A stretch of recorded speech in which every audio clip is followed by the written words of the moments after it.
Hello दोस्तों, ये हमारा HTML फॉर्मेट टेक्स्ट फॉर्मेटिंग का दूसरा ट्यूटोरियल है। इस वीडियो में हम कुछ टेक्स्ट के दूसरे HTML टैग के जो दूसरे टैग्स जो हमारे रह गए हैं वो सीखेंगे।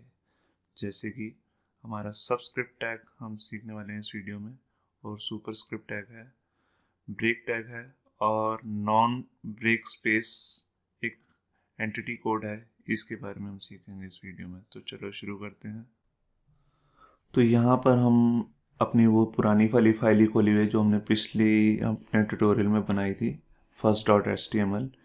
इसमें हम एक चीज़ पहले आपको बताना चाहेंगे। टैग्स से पहले, शुरू करने से पहले, एक प्रॉपर्टीज़ होती हैं इसमें टैग्स की।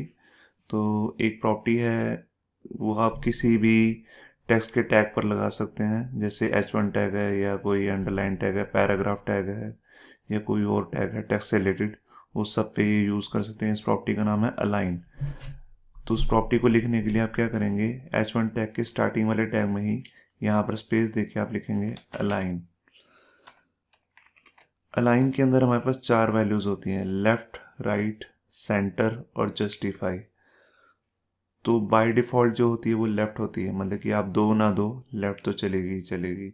अगर मैं इसमें देता हूँ सेंटर, सेव किया फाइल को और इसको यहाँ से लॉन्च किया, लॉन्च इन क्रोम, तो ये देखिए हेडिंग जो है सेंटर में हो गई है यहाँ पर।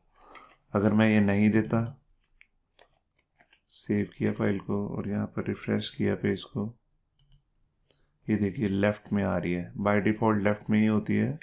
अगर हम इसे दे दें सेंटर या राइट, मैं यहाँ राइट दिखाता हूँ आपको। ये देखिए, ये जो हमारी हेडिंग है राइट में हो गई है। और एक होती है जस्टिफाई। जस्टिफाई बेसिकली हम पैराग्राफ्स पे यूज़ करते हैं। कैसे, मैं भी आपको दिखाता हूँ। ये हमारा पहला पैराग्राफ है और इसमें हमने ये प्रॉपर्टी दे दी, लाइन जस्टिफाई।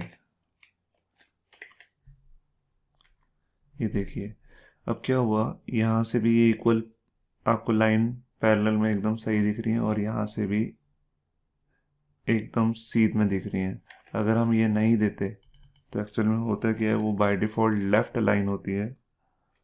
ये देखिए, यहाँ से तो इक्वल है मगर यहाँ से आगे पीछे जा रही हैं। अगर मैं इनको राइट कर दूंगा और ये देखिए, अब ये राइट से इक्वल हो गई हैं मगर लेफ्ट पार्ट से ये अनइक्वल हो गई हैं, आगे पीछे हो गई हैं मतलब कि। और अगर मैं इसको सेंटर कर देता हूँ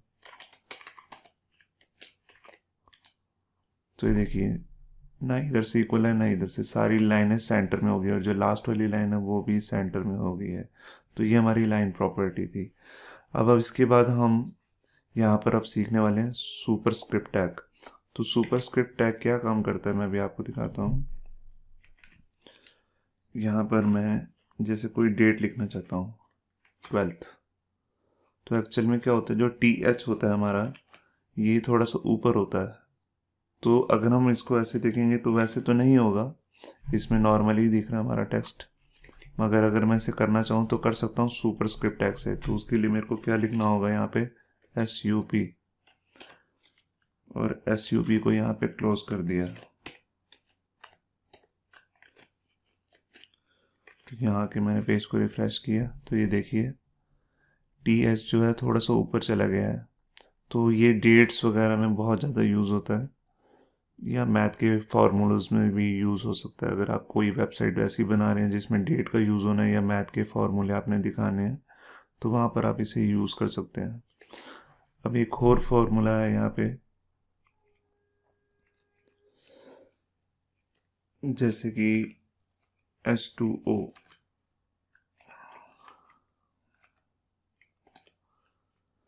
तो जो 2 है वो मैं नीचे दिखाना चाहता हूँ। ये एक वाटर का फार्मूला है, जो साइंस के स्टूडेंट्स होंगे उनको पता होगा। तो मैं 2 को नीचे दिखाना चाहता हूँ। वैसे तो ये नहीं होगा मगर इसके लिए हमारे पास टैग आता है सबस्क्रिप्ट टैग, SUB। जो SUB है मतलब कि नीचे, और SUP सुपर मतलब ऊपर। तो एक्चुअल में गलती हो गई है, यहाँ पर O जो है हम इसे कट करके यहाँ पे लगाएंगे, सेव। तो जिस चीज़ को नीचे लाना वो सबस्क्रिप्ट टैग के अंदर आएगी। यहाँ मैंने पेज को रिफ्रेश किया और यहाँ देखिए 2 जो है नीचे आ गया है, ठीक है। और सुपरस्क्रिप्ट वाला टैग जो है वो कंटेंट ऊपर चला गया और सबस्क्रिप्ट टैग वाला नीचे आ गया है। तो ये थे हमारे पास 2 टैग, सुपरस्क्रिप्ट और सबस्क्रिप्ट टैग। अब इसके बाद यहाँ पर मैं आपको बताना चाहता हूँ एक ब्रेक टैग होता है। अब जैसे आप देख रहे हैं मैंने यहाँ पर ये सुपरस्क्रिप्ट टैग के बाद ये नेक्स्ट लाइन शुरू की है सबस्क्रिप्ट टैग लिखने के लिए, मगर ये उसके बिल्कुल सामने ही आ गया है। तो ये सामने तो आ गया, मगर मैं चाहता हूँ ये नेक्स्ट लाइन में आए। तो इसके लिए मेरे पास एक टैग आता है ब्रेक टैग, जिसको हम BR करके लिखते हैं, BR, और इससे पहले स्लैश लगा देते हैं। ये लगाना ज़रूरी नहीं है, ऑप्शनल है। स्लैश लगाना आप नहीं लगाएंगे तब भी चलेगा, मगर अगर आप HTML5 के अकॉर्डिंग देखेंगे तो ये लगाना कंपलसरी है। जो क्यों कंपलसरी है ये मैं आपको आगे आने वाली वीडियोस में बताऊंगा। तो ये देखिए एक ब्रेक लगाया तो ये नेक्स्ट लाइन में आ गया। अगर मैं यहाँ पर इसी को कॉपी करके एक पेस्ट करता हूँ, एक बार और ब्रेक लगा देता हूँ, सेव करके मैं यहाँ पर पेज को रिलोड करता हूँ, तो देखिए 2 ब्रेक्स आ गए यहाँ पे। अब जैसे आप हमारा ये पैराग्राफ देख रहे हैं, मैं यहाँ पर अगर वहाँ पर कोड यहाँ पर जाके एंटर लगा दूँ ऐसे, तो वो अपने आप नेक्स्ट लाइन में नहीं आएगा, वो एज इट इज़ दिखता रहेगा। तो इसके लिए हमें क्या करना पड़ेगा, यहाँ पर मैं Ctrl Z कर देता हूँ और यहाँ पर आकर मुझे BR टैग लगाना होगा।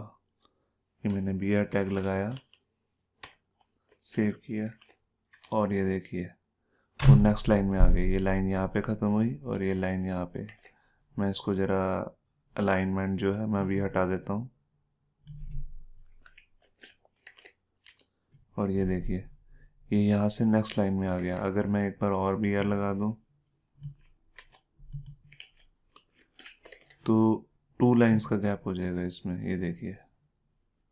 तो देखा आपने ब्रेक टैग कैसे काम करता है। जैसे हेलो वर्ल्ड आ रहा है यहाँ पे, और हेलो वर्ल्ड, पहले मैं इसको सेंटर कर देता हूँ, मगर मैं चाहता हूँ कि वर्ल्ड जो है नेक्स्ट लाइन में आए। अगर मैं ऐसे एंटर मारूंगा तो कुछ नहीं होगा, देखिए कुछ भी नहीं हुआ, ठीक है। मगर अगर मैं यहाँ पर BR टैग लगा दूँ तो ये ऑटोमेटिकली नेक्स्ट लाइन में आ गया। देखा आपने ब्रेक टैग कैसे काम करता है। अब जो लास्ट चीज़ है non breakable space entity code. अभी मैं यहाँ से ब्रेक हटा देता हूँ, जो मैं आपको दिखाना चाहता हूँ आपको बताऊँगा कैसे। अब मैं हेलो वर्ल्ड के बीच में बहुत सारी स्पेस देना चाहता हूँ, जैसे कि ऐसे, मगर मैं ऐसे करके अगर फाइल को सेव करूँगा और यहाँ पे रिफ़्रेश करूँगा तो कुछ भी नहीं होगा। ये एक से ज़्यादा स्पेस नहीं आती है। एक से ज़्यादा स्पेस देनी है तो आपको नॉन ब्रेकेबल स्पेस के लिए एंटिटी कोड्स आते हैं। वो एंटिटी कोड कैसे देना है आपको मैं आपको बताता हूँ। उसके लिए आप लिखोगे यहाँ पर एंड NBSP और सेमीकोलन। इसका मतलब है एक स्पेस। ये देखिए अगर मैं इसको कॉपी करके 2-3 बार डाल देता हूँ यहाँ पे, तो ये देखिए स्पेस अपने आप बढ़ जाएगी। अगर मैं कहीं और देना चाहता हूँ तो वहाँ पर भी दे सकता हूँ। जैसे ये लॉरल लिप्सम लिखा हुआ है, इसके बीच में भी मैंने ये 2-3 बार दे दिया, तो देखिए स्पेस बढ़ गई है यहाँ पे। अगर मैं और दूंगा, 3 बार मैंने और दे दी, रिफ्रेश किया पेज को, देखिए और बढ़ गई। तो ये था हमारा जो वीडियो ट्यूटोरियल, जिसमें हमने आपको बताया कि कैसे आप अलाइनमेंट यूज़ कर सकते हैं, अलाइन प्रॉपर्टी, और सुपरस्क्रिप्ट टैग के बारे में बताया, सबस्क्रिप्ट टैग के बारे में बताया, ब्रेक टैग कैसे काम करता है वो बताया, और non breakable space entity code जो है ये, इसको कैसे लिखते हैं और इसका यूज़ क्या है, ये हमने आपको बताया। तो वीडियो देखने के लिए थैंक यू। और हमारी नेक्स्ट वीडियो वो भी टेक्स्ट से रिलेटेड ही है। उसमें हम फ़ॉन्ट टैग सीखेंगे कि फ़ॉन्ट को अगर कलर देना है वो कैसे दे सकते हैं। Thank you.